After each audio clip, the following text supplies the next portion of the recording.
భారత్ లో హెచ్ఎంపీవీ కేసులు వెలుగు చూశాయని ప్రభుత్వం నిర్ధారించడం స్టాక్ మార్కెట్స్ లోనూ పెను ప్రకంపనలు రేపింది. వైరస్ ప్రబలితే ఆర్థిక వ్యవస్థ కుదేలవుతుందనే భయాలతో స్టాక్ మార్కెట్లు ఇవాళ భారీ నష్టాలతో ముగిశాయి. చైనాలో ఇప్పటికే ఈ వైరస్ వ్యాప్తి కలకలం రేపుతోంది. న్యూ వైరస్ ప్రభావంపై ఇన్వెస్టర్లు ఆచితూచి వ్యవహరిస్తుండడం మార్కెట్ సెంటిమెంట్ ను ప్రభావితం చేసింది.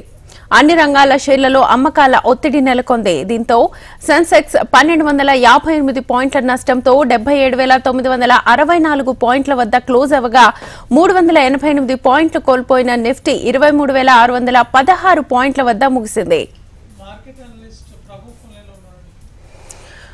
రైట్, హెచ్ఎంపీవీ వైరస్ కి సంబంధించి ఇటు స్టాక్ మార్కెట్ మీద కూడా ప్రభావం పడినట్టుగా తెలుస్తోంది. ఆల్మోస్ట్ కోట్ల సంపద ఆవిరైపోయింది. ఇదే అంశానికి సంబంధించి ఇంకా క్లియర్ గా మనకి తెలియజేయడానికి మార్కెట్ అనలిస్ట్ ప్రభు గారు సిద్ధంగా ఉన్నారు. ప్రభు గారు నమస్తే అండి. సో ఇప్పుడు హెచ్ఎంపీవీ వైరస్ ఇప్పుడిప్పుడే భారత్ లో కూడా అడుగు పెట్టేసింది. ఆల్మోస్ట్ కర్ణాటక ప్రభుత్వం కూడా హైలైట్ ప్రకటించింది. ఇది స్టాక్ మార్కెట్ మీద కూడా చాలా తీవ్ర ప్రభావాన్ని చూపించింది అని అనుకోవచ్చా? 100% అండి. ఇవాళ అయితే అది ఒక కేసు వచ్చింది అనే భయంతోనే, అంటే కోవిడ్ లాగా స్టార్టింగ్ లో ఎట్లా వచ్చిందో అట్లా మళ్ళీ వస్తుంది అనే భయంతో మార్కెట్ సెల్లింగ్ ప్రెజర్ వచ్చేసింది. అందుకే పడింది.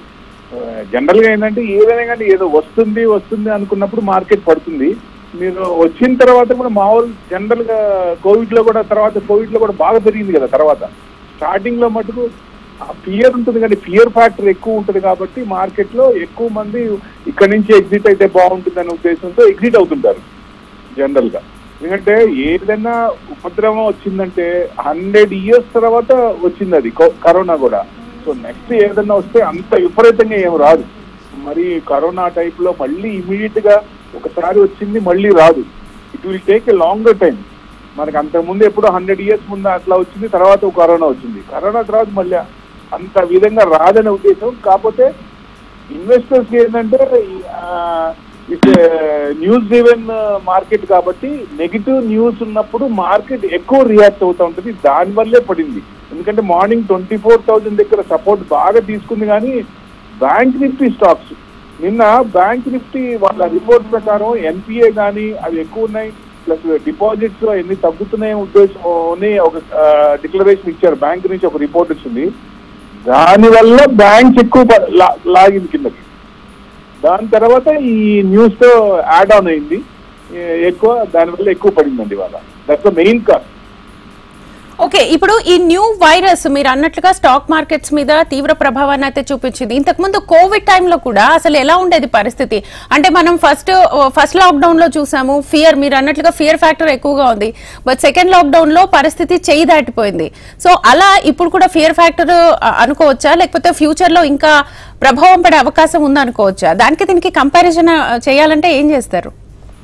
కంపారిజన్ చేయలేమండి. ఎందుకంటే ఒకసారి వచ్చింది ఉపద్రవం మళ్ళీ అంత విగరస్ గా మళ్ళీ రాదు. ఇది ఒక 100% ఇది ఒకటి తీసుకోవచ్చు.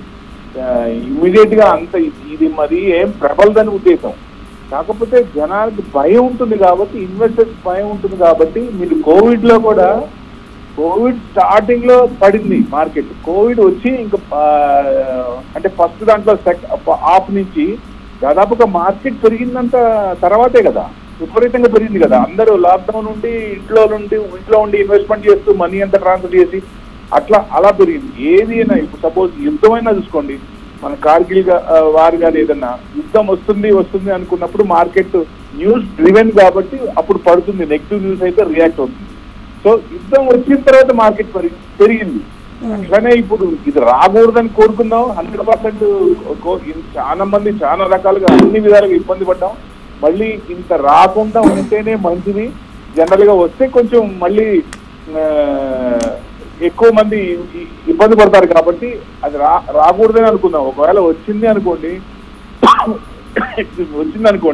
కొంచెం ఇదైన తర్వాత మళ్ళీ మార్కెట్ దాని పని దాన్ని పోతా ఉంటుంది. ఆగదు, ఎట్టి పరిస్థితులు ఆగదు. భయపడకూడదు. జనరల్ గా మన ఇండియన్ సెంటిమెంట్ ఏంటంటే అదిగో పులి అంటే అదిగో తోక అన్నట్టు ఉంటది కాబట్టి ఆ భయంతోనే అమ్ముతారు. ఇన్వెస్టర్స్ భయమే లేదండి. ఇది అవకాశం, ఇలాంటి అవకాశం సద్వినియోగం చేసుకోవాలి 100% పడినప్పుడు. ఎందుకంటే మామూలుగా అయితే దొరకదు కదా ఈ రేట్ లో.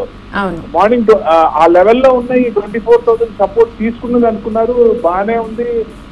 3.5% పడటం అంటే మామూలు కాదు కదా, విపరీతంగా పడినాయి. ఇయర్ ఫ్యాక్టర్ అండి ఇది.